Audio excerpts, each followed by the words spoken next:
So I needed to learn at a faster rate than what I was able to do for myself, what it is that a startup implementation might look like, how you might go about gathering business requirements, what sort of questions to ask, what sort of documentation do people expect when taking on those contracts. And I really wanted access to that community of other professionals, which is what I've found to be the most valuable part of the course. My name's Scott Harrison. I'm the Senior Salesforce Consultant at Othala Solutions. We're a small Salesforce consultancy firm based in Geelong, Australia, but we service the Geelong, Melbourne region of Australia, and also remote consultancy as well. We target specifically the small to medium Salesforce market, providing implementations and also ongoing support services. Any small to medium business or not-for-profits that are looking for somebody to provide some guidance and expert advice on their Salesforce implementation, please get in touch. You can reach us at othala.com.au. So it's othala.com.au.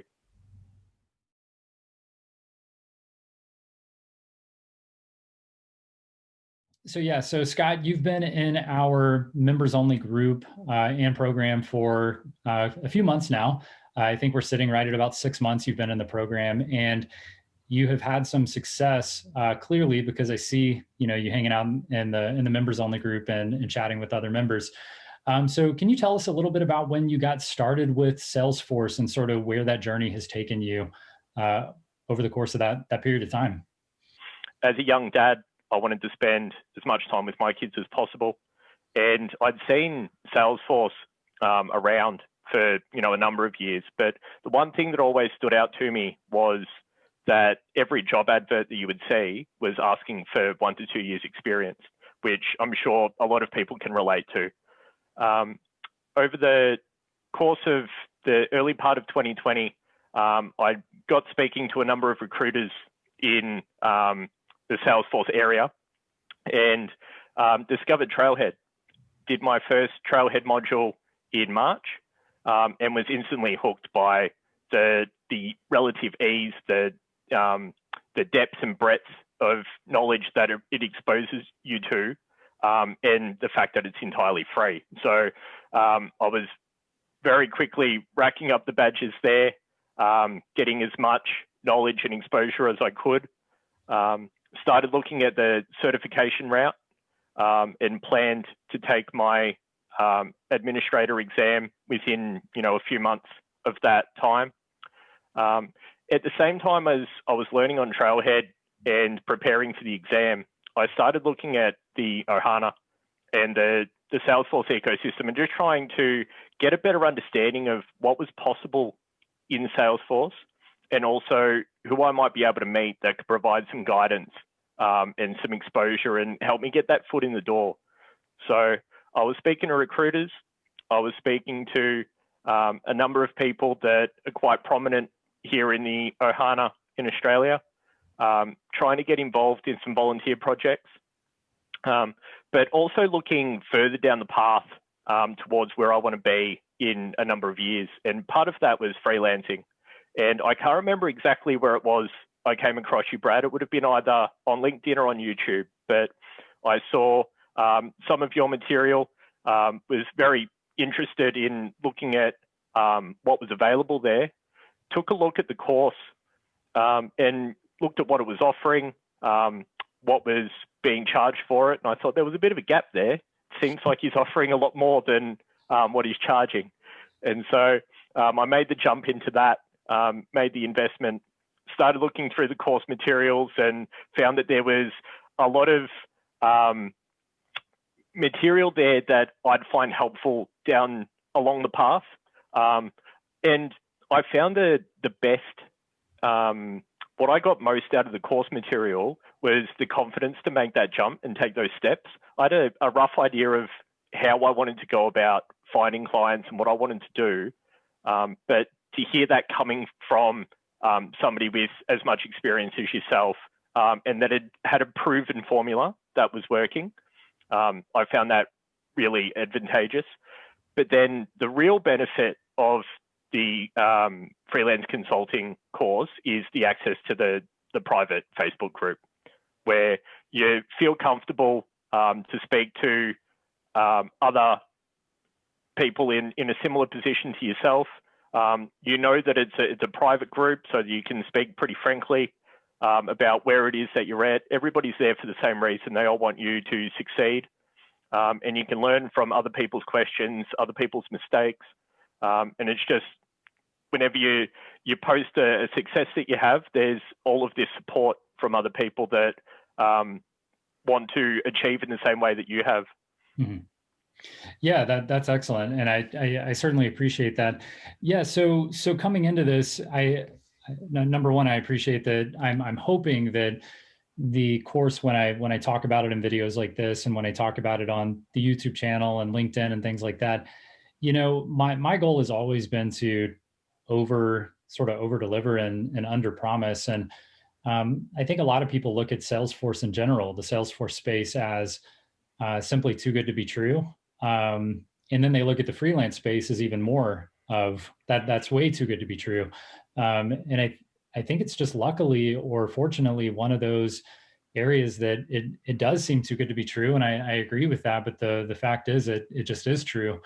And I think, yourself, and I think myself as well, of being sort of people in the area that have found success and will continue to find success, because the doors just keep opening, and the more skill that you have, the more doors open, to the point where eventually you have to start turning clients away because it's not a good fit for you, or you just have too much work on your plate as it is. But it really is an amazing place. And like you mentioned, the Ohana, it's great to have the members only group, to be able to hop in there and, like you said, have those sort of blunt conversations where you can talk about numbers. You can talk about, here's a statement of work that I shared, and here are the dollar amounts that I'm charging. Does this look fair? Where have you guys or gals seen success? Where have you seen failure? How can we improve?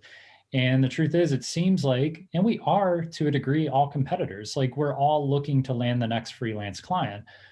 But at the same time, the Salesforce customer base is so broad that in a small group, there's just no way that we're really ever going to step on each other's toes, because it's just, they have over 100,000 customers across the nation, or the globe, I guess. And there's just plenty for everybody.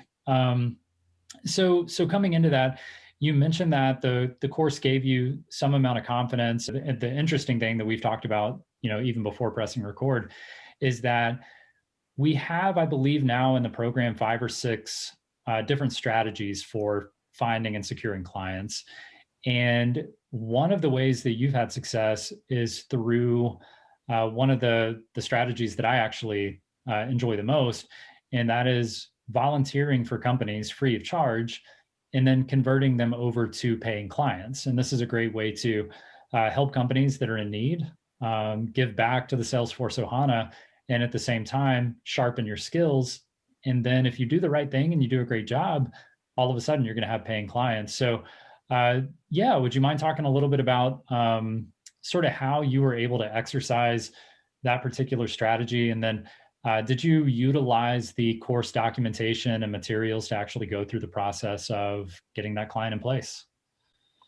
So fortunately for me, there's a program in Australia that's run by Jessica McPherson, who is quite well known within the Salesforce ecosystem in Australia, called Blaze Your Trail.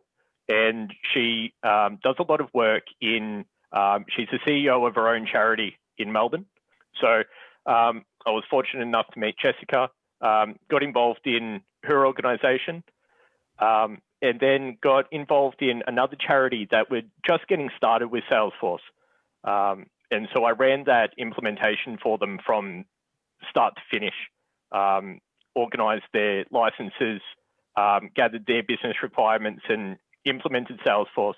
And effectively, I walked into that first meeting with them and said, I understand how to gather business requirements. I understand what it is that you'll need to be able to achieve, but I'm very new to Salesforce. And so I'm still learning the technical requirements. there's going to be a lot of questions that you ask about Salesforce where I'm going to need to say that I'll get back to you on that. But what I promise is that I'll always be upfront and honest about what it is that I'm capable of doing. And if something can be done, I'll find out how to do it and I'll do that for you. And they were more than happy to proceed down that path.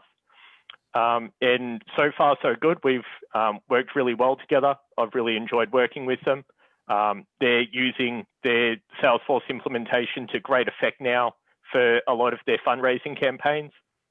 And once I started a new full-time job as a Salesforce analyst, I went back to them and said, I can't continue pro bono, but I would love to continue working with you on a paid basis. And they agreed to do that with an hourly rate.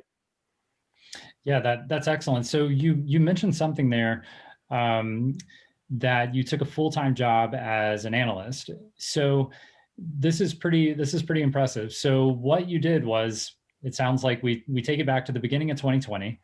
You start moving into the Salesforce space. You start on Trailhead. You get some certifications, and you start doing volunteer work. You go through the volunteer work, but then also at the same time, you are securing your first full-time job as a business analyst. And now, because of the network that you have in place, you're able to secure clients on the side through freelancing. So now you're working in the pace of a 12-month period.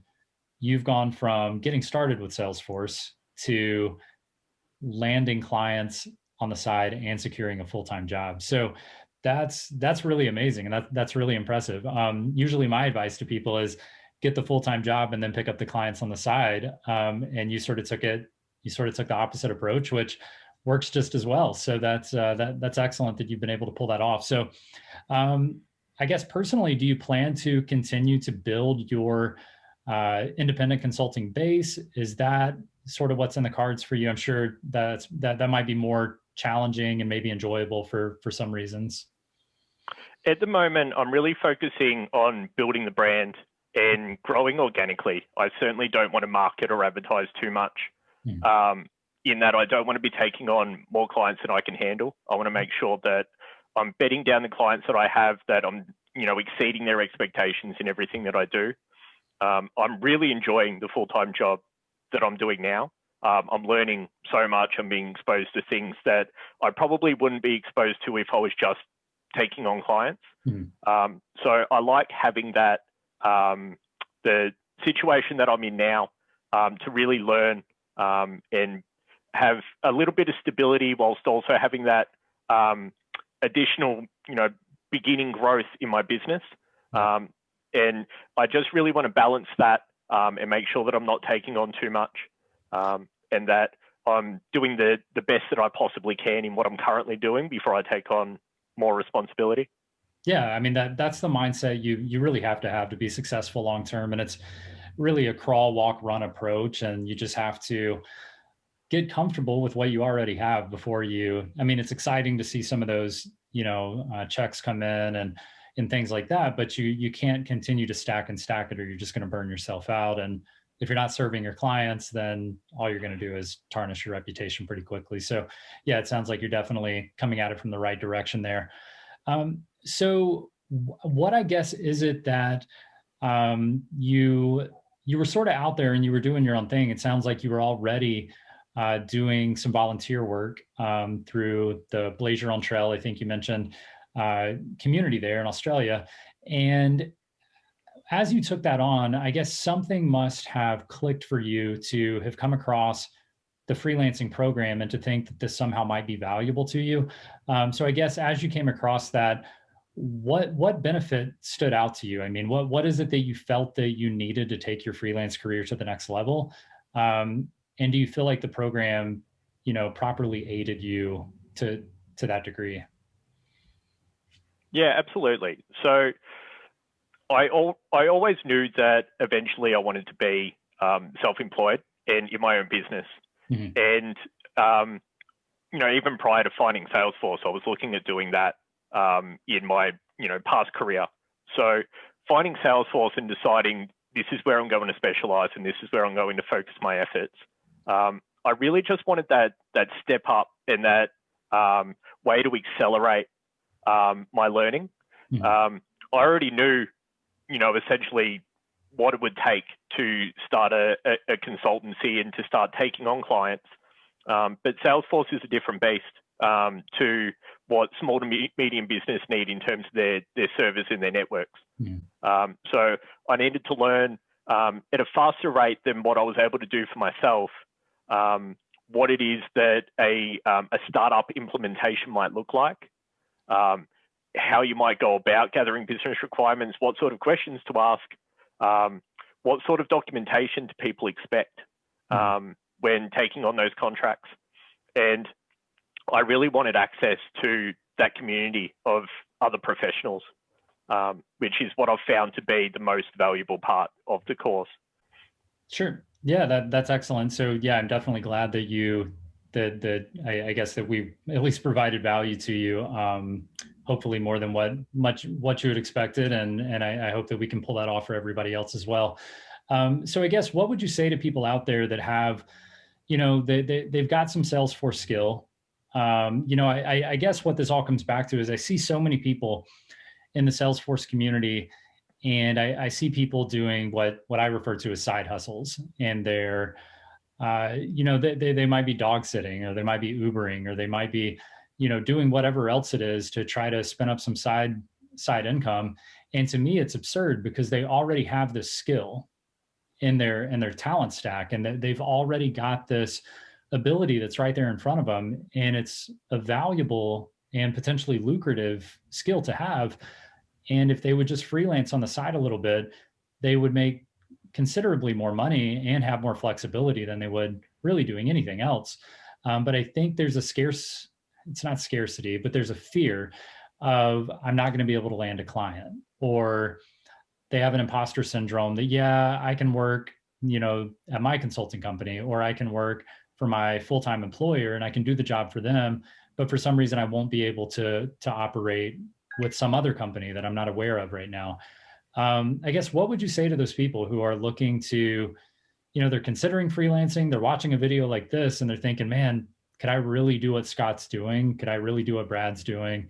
Could I get to a point where I could actually have my own clients and do this freelancing or independent consulting type of work? I mean, what would you say to those individuals who are thinking maybe it's not for them? What do they need to know before jumping into something like this? So business owners, I've found, they don't need or expect you to know everything about Salesforce. You don't need to be a technical architect to deliver value to them. They want to know that you know more than they do, that you're going to be honest and upfront with them about what the problem is, what you're going to do about it, that they can rely on you to treat their business as if it were your own.